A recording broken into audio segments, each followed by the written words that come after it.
මම අද මේ කතා කරන්නේ ගණේමුල්ල සංජීවගේ ඝාතනයට සම්බන්ධ මේ ඊයේ පෙරේද තිබිච්ච හඳුනාගැනීමේ පැවැත්වුව ගැන.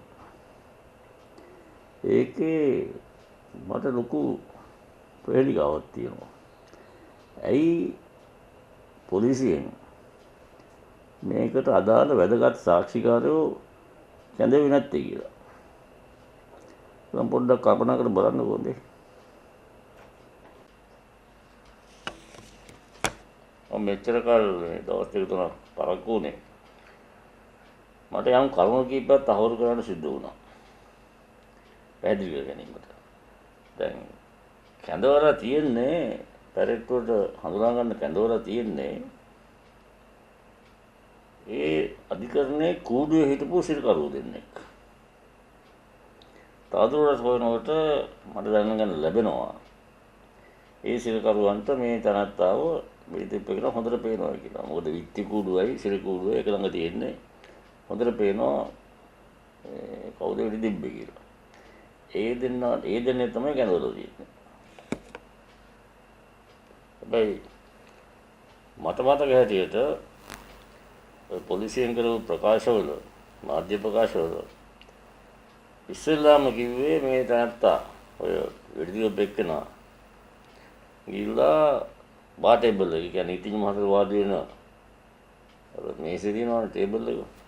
එතෙන්ට ගිහිල්ලා එතන හිටපු නීතිඥ මහත්තයාගෙන් අවසර අරගෙන පුටුව පිටපස්සට ඇදලා වාඩි වුණායි කියලා.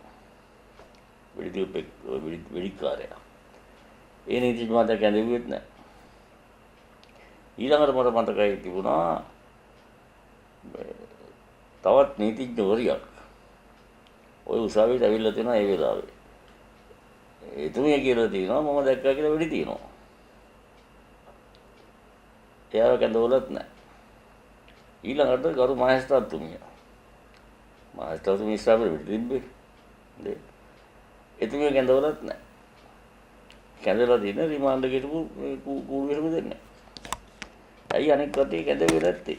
හඳුනා ගන්න පුළුවන් ද බැරි වෙනවද කියන වෙනම දෙයක් නේ. නේද? හැබැයි වැදගත් සාක්ෂිකරු කැඳවන්න ඕනේ. ඒගොල්ලන්ට අවස්ථාවක් දෙන්න ඕනේ පුළුවන් නම් අඳුර ගන්න කියලා. ඒක තමයි පැරෙට්ටුවේ අදහස. හොඳේ. ඒගොල්ලන් කැඳවුවේ නැහැ. ඇයි? ඔයකක් තියෙනවා. මන් දන්නේ CCTV කැමරාස් වලින් පින්තූර වදිනකොට පාට වෙනස් වෙලා කියලා මොනවල වල අපිට CCTV කැමරා පෙන්නුවේ ඉතාමත්ම සුදු තැනතේ තමයි ඔය වෙඩික්කාරයා කියලා කිව්වේ. අපි CCTV කැමරා බලාගෙන ඉන්නේ ඒක දිහා. සුදු එක්කෙනෙක්. අල්ලගත්තේ සෑහෙන තලෙලු එක්කෙනෙක්. තලෙලු.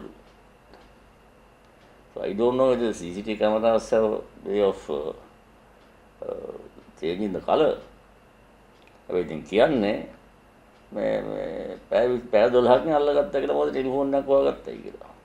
පැය 12කින්.